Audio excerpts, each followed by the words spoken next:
Eugène Delacroix nasceu em 1798 e morreu em 1863. É um revolucionário por sua liberdade expressiva. Com composições audaciosas, transformou a pintura francesa do século XIX.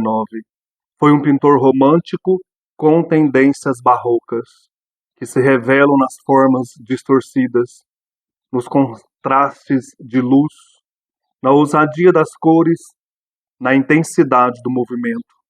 Seu talento se deve, em grande parte, à sua personalidade e a seu forte temperamento. Culto, inteligente, espirituoso e admirador de todas as artes, absorveu dos clássicos o que julgou ser essencial para dar forma à sua necessidade expressiva e se tornou um precursor do modernismo. Tudo bem? Hoje vamos falar sobre Eugène Delacroix, Coleção Folha, Grandes Mestres da Pintura, volume 14. Delacroix, nós conhecemos uma das suas grandes obras, que fazem parte até do imaginário, né? No caso aqui, a liberdade guiando o povo. Às vezes a gente pensa que isso aqui se deu durante a Revolução Francesa. Não. Isso aqui está presente naquele contexto dos miseráveis, as revoluções das barricadas em Paris, 1839, 1840. Eugène Delacroix, deixa eu mostrar para vocês a foto dele, autorretrato. Ele fez em cerca de 1840, ele é muito bonito. Ele dizia-se um pintor romântico clássico, é aquele que busca trazer aí para a arte toda a riqueza, né, a beleza da história, da vida, né, daquele contexto do século XIX. Delacroix não procurou ser o líder da pintura romântica, nem condutor de nenhuma tendência estética. Desejava ser um pintor clássico, capaz de narrar grandes eventos humanos. Buscou ser conservador em um tempo de mudanças aceleradas e bruscas, em que até a arte e os artistas tomavam partido, a arte como partido. Predominantemente ele se dizia clássico, mas ele é do período romântico. Sua família e seus pais haviam sido sacudidos pela Revolução Francesa, um tremendo cismo social conhecido como a Grande Revolução. Toda sua carreira se desenvolveu em um ambiente artístico politizado, dividido em facções opostas, clássicos e românticos, batalhando entre si pela primazia como nunca ocorrera na história da arte. Delacroix foi essencialmente um pintor de acontecimentos históricos, coletivos, plenos de nobreza vibrante, por meio dos quais tentou transmitir, além de um pensamento, uma sensação. Entregue por inteiro ao seu ofício, desde cedo elevou seu nome entre os grandes da sua geração. Apesar disso, a Academia Francesa recusou seu reconhecimento em várias ocasiões. A manifestação visual de uma tendência artística nitidamente nova, delineada por oposição a outra, com uma representação mais adequada aos tempos e ao espírito da Revolução Francesa, emergia em todo o seu esplendor dos pincéis do jovem pintor e impunha sua renovada combinação ao olhar. Quanto a seu trabalho, Delacroix era introspectivo e rigoroso até a exasperação. Ao mesmo tempo, era um homem de personalidade equilibrada e sociável. O afã pela descoberta promovia a expansão do capitalismo europeu em sua fase ascendente, levando-o a viajar por países considerados exóticos, como Marrocos, em busca de ideias inovadoras. Esse modo de vida também reproduzia a situação do artista, que enfrentava o mercado sozinho, com esforço próprio, com falta de dinheiro e de mecenas, sem a graça das encomendas do Estado, nem o interesse dos colecionadores. Destacando-se entre os principais decoradores da Europa, Delacroix conquistou novos horizontes para sua atividade profissional. já de posse de um universo pictórico enriquecido, a voracidade do pintor sobrepujou-se ao estancamento narrativo do classicismo e à sua monotonia visual. Uma nova síntese libertou a cor de antigas ataduras. Romântico e artista emblemático, Delacroix liderou a primeira fragmentação da pintura francesa em partidos. Sua busca estética, no entanto, não apenas perdurou ao longo do tempo, como abriu uma perspectiva frutífera para a geração seguinte de pintores, os impressionistas.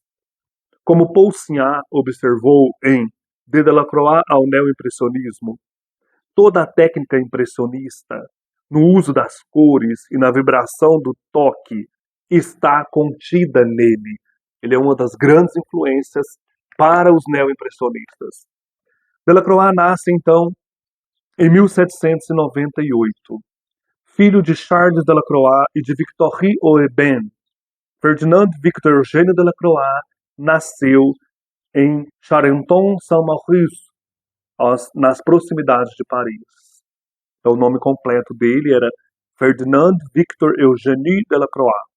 Em 1805, morreu seu pai, e no ano seguinte ele viaja com a sua mãe para Paris, onde ingressa no Liceu Imperial. Lembrando que em 1814, Goya pinta o quadro 3 de Maio, tela em que retrata a repressão do exército francês em 1808. De 1815 a 1822, nós temos a primeira formação artística de Delacroix. Seu tio, Henri Richelieu, o coloca no ateliê do artista Pierre Guérin. Um ano depois, Delacroix ingressa na Escola de Belas Artes. Frequenta um círculo de pintores do qual se destacam Guericot e Gros. Em 1822, ele expõe pela primeira vez no Salão A Barca de Dante, que é uma das obras que eu mais gosto de Delacroix. Eu acho essa obra lindíssima.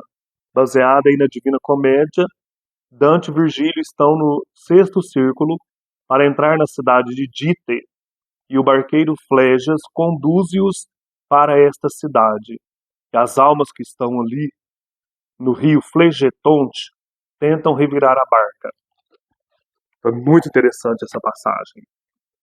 Ele estuda, o Delacroix, nesse período, os grandes mestres no Louvre, como Rubens, Velázquez, Rembrandt, Veronese, e relaciona-se também com o paisagista inglês Bonington. 1823 a 1829, há o reconhecimento e também a rejeição de Delacroix. Os Massacres de Cio é uma obra que foi exposta em 1824. Esta obra aqui, ela causa uma rejeição, mas também inaugura algo novo na pintura. No caso aqui, as tonalidades, lembrando principalmente o céu, alguns pintores ingleses que influenciaram Delacroix. A exposição desta obra, em 1824, essa obra chamada Massacre de Cio, desencadeia uma controvérsia entre clássicos e românticos, que é isso que vai perdurar aí no século XIX. Delacroix vai à Inglaterra estudar a técnica dos pintores locais, que influenciaram principalmente nesta obra que eu mostrei. Pesquisa os efeitos físicos e psicológicos da cor.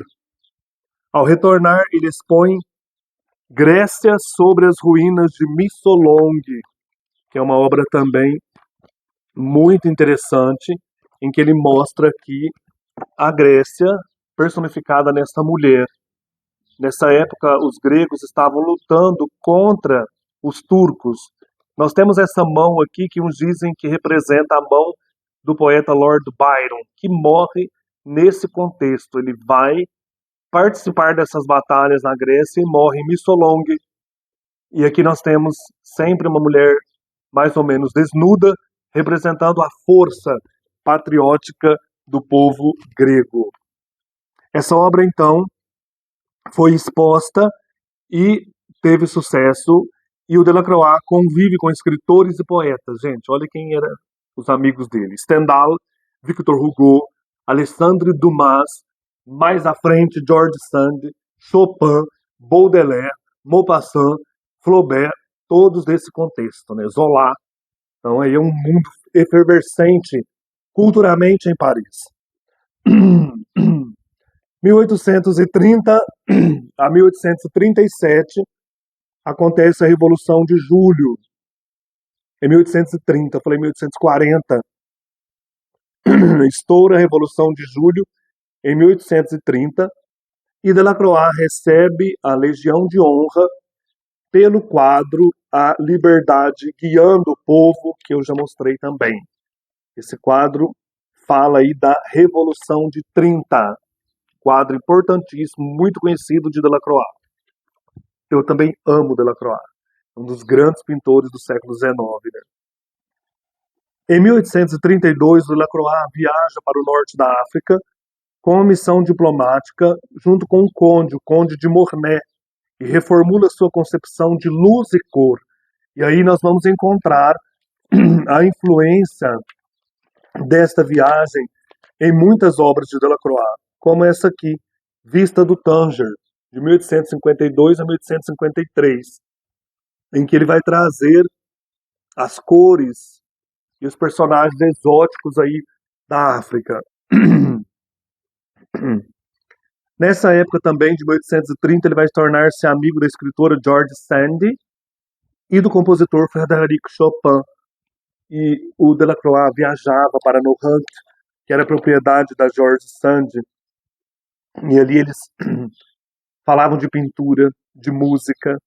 Então ele tinha um ateliê lá em Nohant, e a George Sand, quando viajava para Paris, junto com Chopin, eles tinham um piano lá no ateliê do Delacroix para eles poderem ouvir músicas e etc. Para o Delacroix tocar para eles. Imagina, aqui nós temos um quadro de Joseph Danhauser mostrando Liszt ao piano. Nessa tela que eu vou mostrar, nós temos Alexandre Dumas, Victor Hugo, George Sand, Niccolo Paganini, músico da época, Gioacchino Rossini, também músico, né?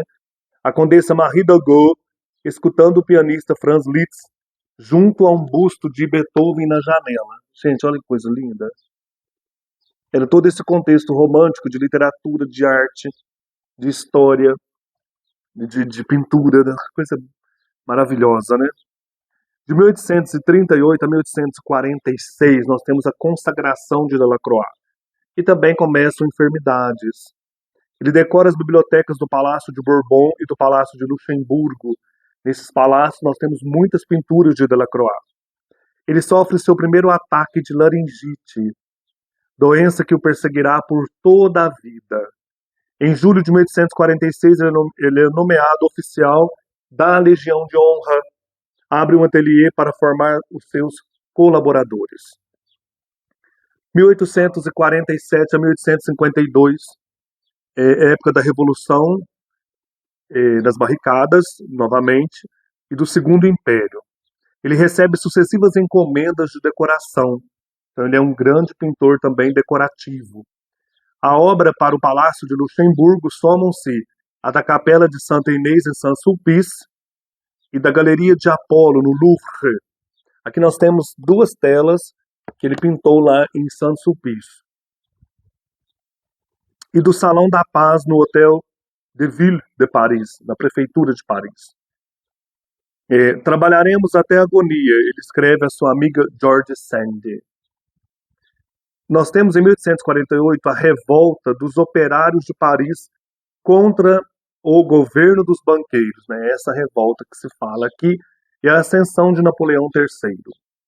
1853 é o ano em que nasce Vincent van Gogh, futuro pintor pós-impressionista, e aqui nesse período, até 1855, o Delacroix vai participar da Exposição Universal com 42 obras e é nomeado comandatário da Legião de Honra. Então ele vai subindo aí nessa vida também diplomática, né? Nessa vida aí de honra de participar da sociedade parisiense.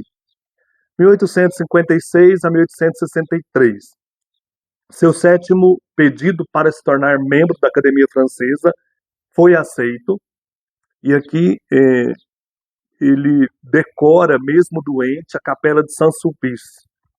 Deixa eu mostrar uma foto dele. Tem muitas fotos de Delacroix feitas pelo Nadar e outros fotógrafos também.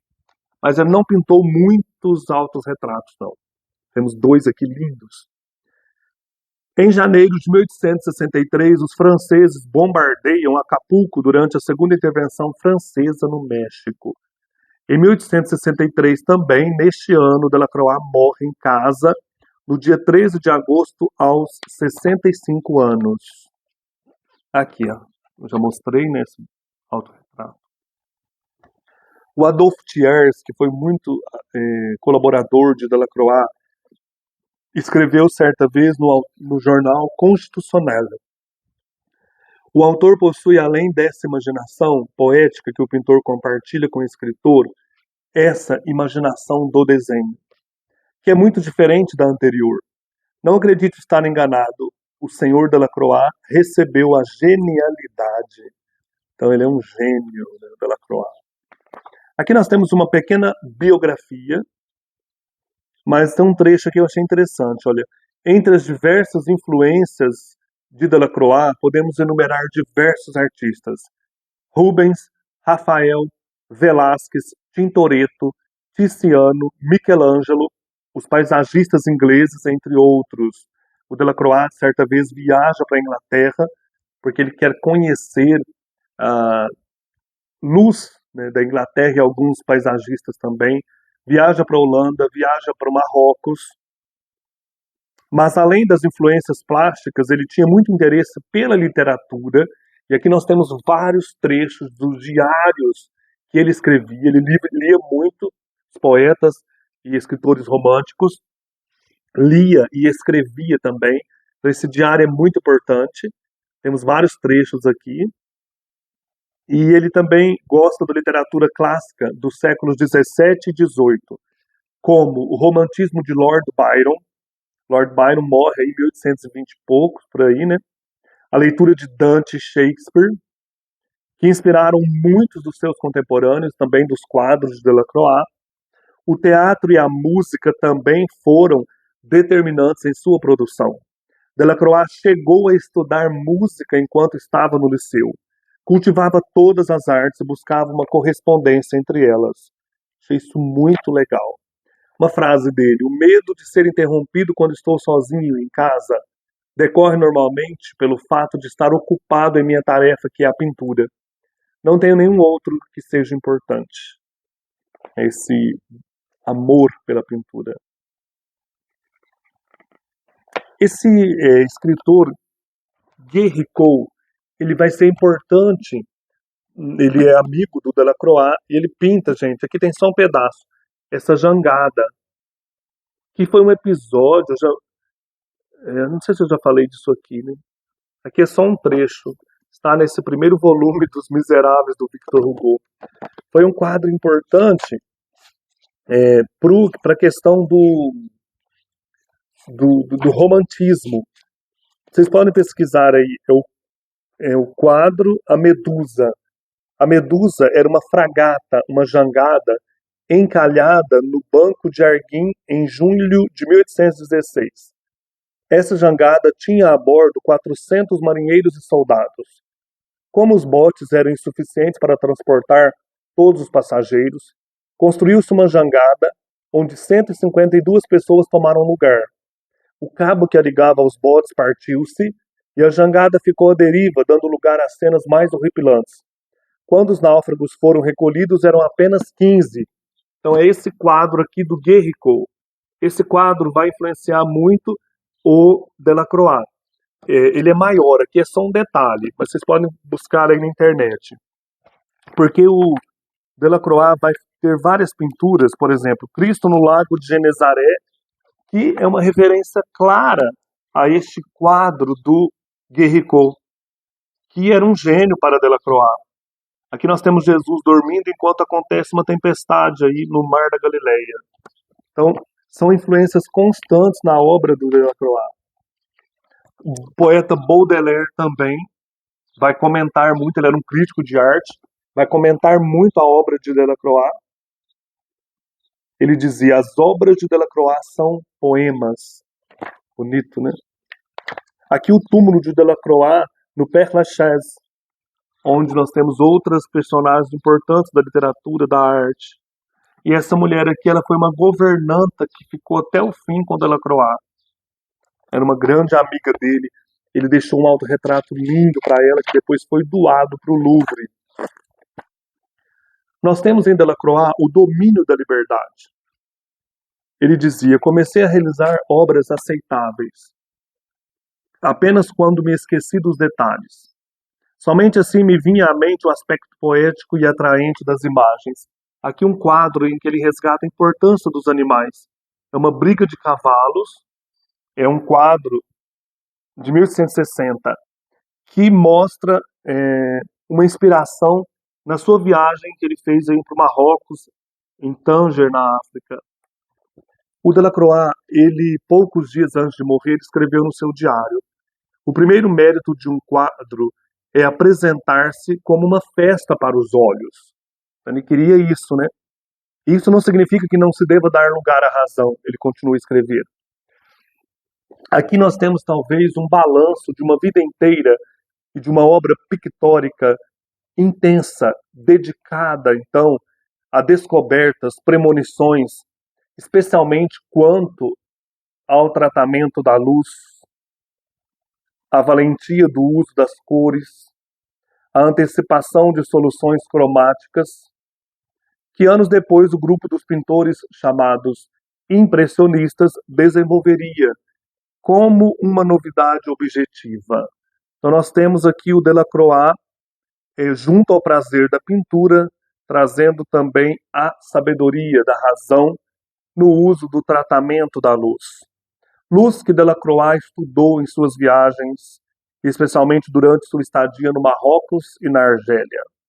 Permitiu igualmente o conhecimento dos valores cromáticos dos corpos livres ao ar, a compreensão da natureza e de seus valores diversos e luminosos, e a captação do movimento por meio da visão do conjunto, das cenas e das figuras, também num fugaz uso da pincelada, que mais do que pintar descreve formas, volumes e situações, transporta a luz e conduz o olhar do espectador. Delacroix estava consciente do rumo irreversível que as artes tomariam ao afirmar a liberdade como uma exigência e condição irrenunciável do ato criativo. A liberdade. Mostrar algumas pinturas. Nu Sentado é uma tela de 1821 a 1823. Lembrando que as mulheres são figuras constantes na obra de Delacroix. A Barca de Dante, inspirada em Guerrico, a jangada da Medusa, né? Essa jangada que ficou à deriva depois que o barco, a Medusa, se encalhou, né? Aqui nós temos uma referência forte, claro, né, ao Dante Alighieri. Cada figura aqui nessa obra tem sua presença singular. E esse fato, porém, não impede a unidade da composição. Órfã no Cemitério, de 1824. Temos também o tratamento da luz. Essa menina que está aqui, né, talvez chorando, né, a saudade dos entes queridos nesse cemitério, né, ela está com os olhos cheios de lágrimas. Os Massacres de Cio, 1824. Essa obra foi exposta no salão e, diante das críticas, o Delacroix escreveu para Soulier: a pintura é a vida, é a natureza transmitida à alma sem intermediário, sem pretextos, sem regras de convenção. Aqui nós temos o massacre, né, desses gregos. Acho que isso foi uma batalha entre gregos e turcos, que é sempre a Grécia, né, participando aí das pinturas de Delacroix. Essa obra retrata um acontecimento da época, a guerra pela independência da Grécia, que se encontrava sob o domínio dos turcos, quando milhares de gregos foram massacrados. Foi inspirada na obra de um combatente, Coronel Voltier. 1824, Retrato de Aspásia. Também a questão dos seios, né, a mostra, mostrando a importância aí da mulher, né, da feminilidade. Grécia sobre as ruínas de Missolong, 1826 também. Como eu falei, talvez essa mão seja a mão de Byron, que morreu nessas circunstâncias aqui. Acho que é 1822 ou 24 que Byron morreu. A morte de Sardanapalo, 1827. Esse rei, acho que é da Síria, ou persa, não sei. Rei assírio. Ele ordenou que todos os criados e os animais fossem mortos quando eles foram derrotados numa batalha. E ele assiste à morte dos criados, dos animais, a pilhagem dos objetos, né, para não cair nas mãos dos inimigos. A dramática cena se passa no século VII, no momento anterior à morte do rei assírio, diante de seus súditos, quando todo o seu tesouro, concubinas, escravos e cavalos são reunidos para serem mortos e posteriormente queimados, em vez de se render ao inimigo e entregarem suas riquezas. Impressionante os detalhes desse quadro. Ele é estudado em partes aqui também. O assassinato do bispo de Liège, obra de 1829. A cena se passa na Idade Média, quando Luís XI da França incita os cidadãos de Liège a se revoltarem contra o seu rival Charles, duque de Borgonha, prendendo e assassinando seu cunhado, bispo de Liège. A luz se concentra no bispo sendo detido aí na mesa, né? E em cima, no escuro, Delacroix destaca a arquitetura gótica da época. São sempre fatos históricos na obra de Delacroix. Também tem outras questões que ele pinta, né? Não só isso. A Batalha de Poitiers, de 1830. Em Poitiers ocorreram, no século XIV, importantes batalhas na formação da nação francesa. Aqui nos deparamos com a Guerra dos 100 Anos. A cena transcorre em 1356, quando o rei da França, João II o Bom, e seu filho Filipe foram derrotados e capturados pelo príncipe negro da Inglaterra. Poitiers seria retomada pelos franceses apenas em 1372. Impressionante também. O legal é você pegar aqui o livro ou contemplar bem devagar as pinturas, né, reconhecendo aí essa beleza da arte. A Liberdade Guiando o Povo, 1830. O quadro é inspirado na insurreição em Paris, em julho de 1830, pondo fim à monarquia dos Bourbons. Carlos X abdicou de seu trono e Luís Felipe, filho do Duque de Orleans, ativista da Revolução de 1789, assumiu o poder. Então é isso que ela retrata, né? Então tem muitas coisas interessantes aqui, olha, esse homem com a cartola seria o Delacroix, a bandeira que extrapola a moldura, esse menino, sabe, as pessoas no chão aqui à frente, a pintura é maravilhosa, né? A mulher envolvida num halo de luz, a liberdade, lá no fundo Notre Dame em chamas, Paris, e a obra é estudada em partes. O apartamento do Conde de Mornay, cerca de 1833. Delacroix acompanha esse conde a Tanger, e aqui ele cria o apartamento sem os personagens. Seria um estudo para colocar os personagens segundo uma outra pintura. Então temos vários elementos exóticos aqui, né? Mulheres de Argélia em seus aposentos, 1834. Seria também aqui uma oportunidade que ele teve de visitar um harém e ele coloca em contraste de verdes e vermelhos como era a vida dessas mulheres no harém. Aqui é um momento de paz, né? Tranquilidade.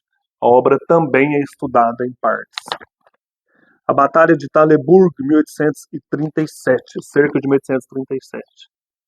Também uma batalha muito importante retratada por Delacroix. Aqui, ó. É um tema histórico retomado com a intenção de valorizar o passado nacional, especialmente os grandes conflitos ocorridos na Idade Média. Taleburgo foi palco de várias batalhas. Esta foi a mais significativa e ocorreu em 21 de julho de 1242, na ponte do rio Charente. A vitória coube aos franceses comandados pelo rei Luís IX sobre os anglicanos liderados por Henrique III. Retrato do artista, cerca de 1837. Essa aqui que ele deu para aquela governanta e depois ela doa para o Louvre. Casamento judeu, cerca de 1839. Também resquício da sua viagem no Marrocos. Falta a noiva, né? Interessante. A gente fica na expectativa de que ela vai entrar na pintura a qualquer momento. Frederic Chopin, cerca de 1838. Aqui a George Sand. Formava um único quadro, depois o artista cortou. Esse aqui está em Paris e esse aqui está na Alemanha, parece. A parte da George Sand. Interessante a história da George Sand com o Chopin, eram amantes. Está na Dinamarca, da George Sand. Hamlet e Horácio no cemitério, 1839. É uma cena de Hamlet, de Shakespeare. A entrada das cruzadas em Constantinopla, 1840. A tela representa um dos momentos mais célebres da cruzada de 1204. Encomendada por Luís Filipe, a obra participou do Salão de 1841.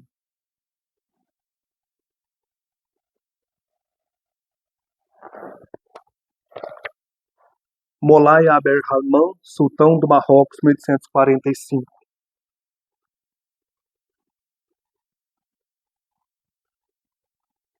Quando eles estiveram lá no Marrocos.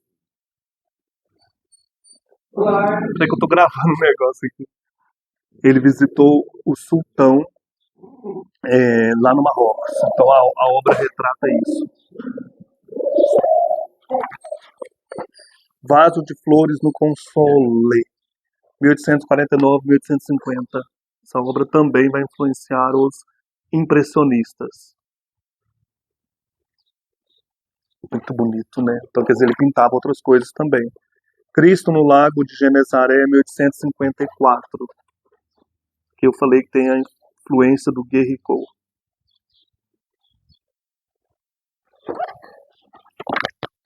A luta de Jacó com o anjo, 1856-1861. Está na igreja Saint-Sulpice. Isso aqui ela tem metros, né? 7 por 4 metros e tanto. Né? Muito bonito. Do outro lado, a expulsão de Heliodoro do templo, 1854-1861. É que o cisco está passando aqui nas minhas pernas. De cada lado fica uma dessas pinturas. Árabes selando o cavalo, 1855. Essa obra também, aqui eles falam, ela vai servir de modelo. Delacroix vai usar para falar também para pintar também o bom samaritano. Interessante, né? A figura dos animais. Indiana atacada por um tigre, 1856.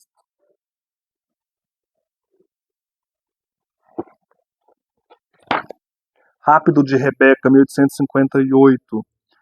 Essa obra é inspirada no famoso romance Ivanhoe ou Ivanhoe de Walter Scott, que se desenvolve na Idade Média. É o rapto dessa moça chamada Rebeca.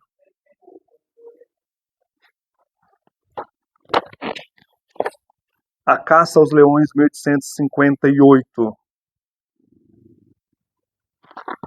Que bonito. A força visual desta obra, né, dos animais selvagens. E por fim, aqui nesse livro, Medeia Furiosa, 1862. Medeia prestes a matar seus filhos, olha aí nessa caverna para fora. Parece que vai chegar alguém, né? Talvez Jasão. Sei lá, né? Ela vai matar os filhos em vingança, porque o Jasão atrai como uma princesa. Grande parte das obras do Delacroix estão no Louvre. Uma obra fascinante, mostra a riqueza, né, desse pintor aí do século XIX. Um abraço e até mais.